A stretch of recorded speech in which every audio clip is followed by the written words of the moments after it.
I talked about how obviously there was pressure down ownership to the GM at Dallas to trade Luka. Otherwise, you get far more than one great player and one draft pick. Myles Garrett says, I want out. Like Luka, he is a phenomenal once in a franchise talent. You don't get another Lawrence Taylor of the New York Giants. Like that's one. You don't get another Myles Garrett with the Cleveland Browns. He'll be the best pass rusher you'll ever have. He wants out. Who jumps out to you? Because Miles is a game changer. He is Yeah. literally one of the five defensive players in the league that's just not blockable. Like a Chris Jones who can move around, Max Crosby, TJ Watt when he's healthy, Patrick Surtain. There's a handful of guys. They're just different. Who jumps out to you with Myles Garrett? Yeah, I'd even go further. I think he's one of the most talented guys of the last 25 years. And you talk about Luka, knock on Luka, which is kind of stupid. I mean, I've watched him fat and score 50 points, but he's out of shape. That is not a question with Myles Garrett. I mean, you Oh remember my that God. video of him playing basketball when the Browns were like, we got to pull it back. He looked like an NBA player. I did a little recon, tried to compare him to what he would be like. When Reggie White left the Philadelphia Eagles to sign Eagles. with the Green Bay Packers, Yeah. he was 32 years old. He was older. Now, part of that was the USFL, but he went on to have, a Hall of Fame career for the Packers, right? Pro Bowl Yes. every year. So if you look at it like that, a guy in great shape, he clearly takes his craft. Like, I think they would get multiple first round picks, but you also got to give him probably $150 million. So to me, it's a lot of NFC teams.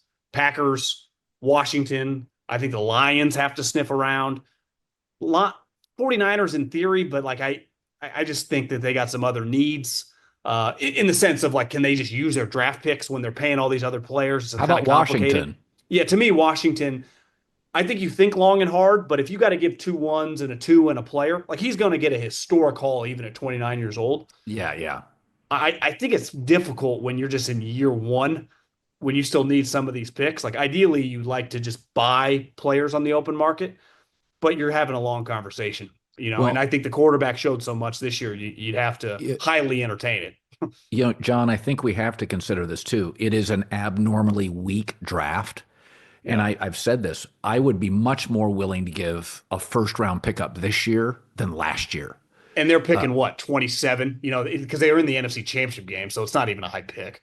yeah. So I'd I give it. just think, Yeah. yeah, this is one of these years. I said this this is the year if you really need. Now it's a good year for edge rushers in the draft. It's funny. I don't think it's a bad draft.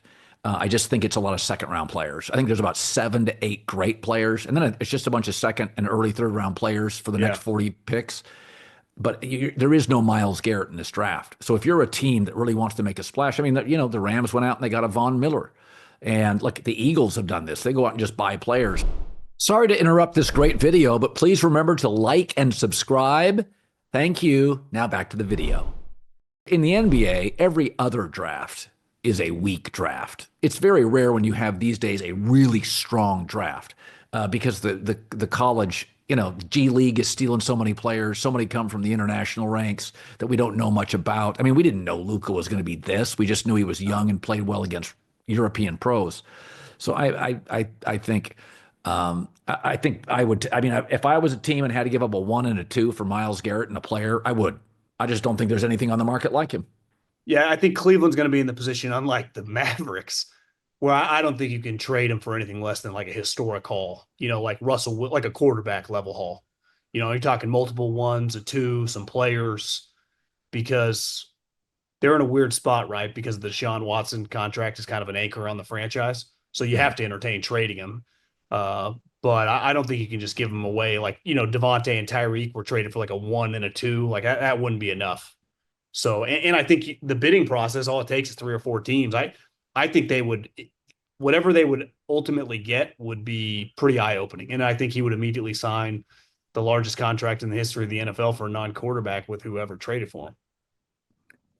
By the way, Fubo, as you guys know, is my favorite thing, my favorite app to use. NFL, NBA. Go to fubo.com/Colin. I love it. I'm on it constantly. I'm flying to New Orleans tomorrow. I'm flying back from New Orleans over the weekend. I will be on fubo.com. It's just so easy to access, and a lot of airlines these days they don't have TVs. I fly a lot of No. American Airlines. They don't have even up front. I mean, I may get a shrimp cocktail and you don't, but I don't get a TV. So fubo.com/Colin. I love it. I use it constantly. I used it flying back from Chicago. Always delivers. College, pro sports, everything. They got news shows. They got comedies. Fubo.com/Colin. So the Cooper Cup is interesting. So listen, it was very obvious if you watch the Rams. The Rams have told Cooper Cupp, you're out. He immediately went to social media to complain, to curry some favor and some sympathy. I get it. What did he? I missed that. What did he say? What did he say? He basically said this, I don't agree with this. I thought I was going to end my career with the Rams. The Rams have notified me they're going to trade or look to trade me immediately.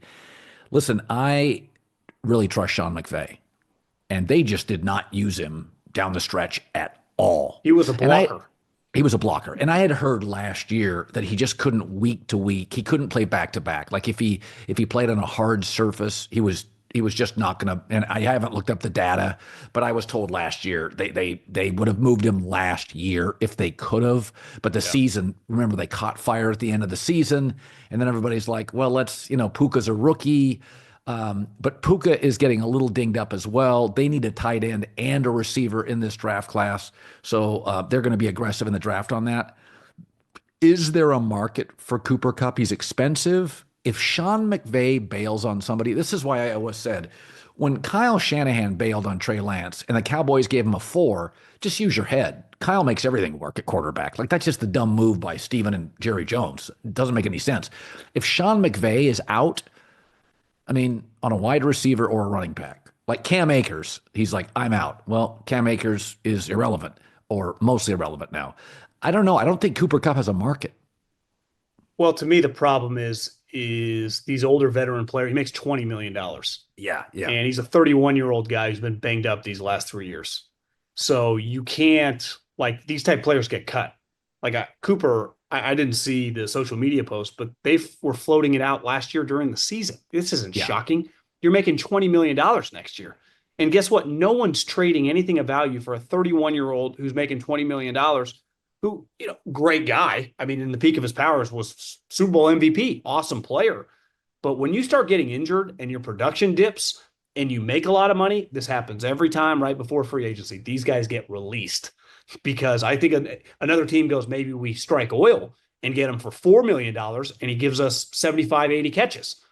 But we're paying $5 million for that, not 20. So I think the Rams know what's inevitable, and that is cutting him because you can't even eat enough money to trade him. Like they couldn't eat $5 million. Who wants him for 15? Like to me, again, I'm educated guess. I'd say he's under a $5 million player right now based on his age and the injuries. Now, I was thinking about this the other day.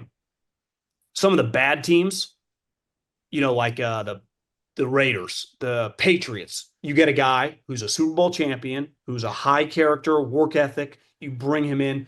Do you overpay? I remember when I was in the Bay, Reggie McKenzie bought Jordy Nelson, who was shot, but he wanted that type person in there. So maybe his market for crappy teams is higher. But if you're him, wouldn't you rather go play for a good team who don't like the Howie Rosemans and the Gudikins?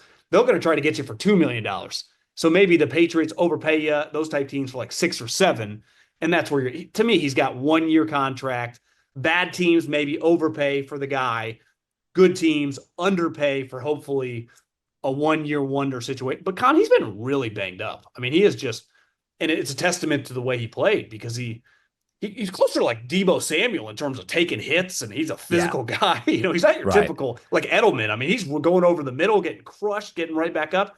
Takes a toll. I admire the player, but I've seen this situation a million times. This guy usually gets released.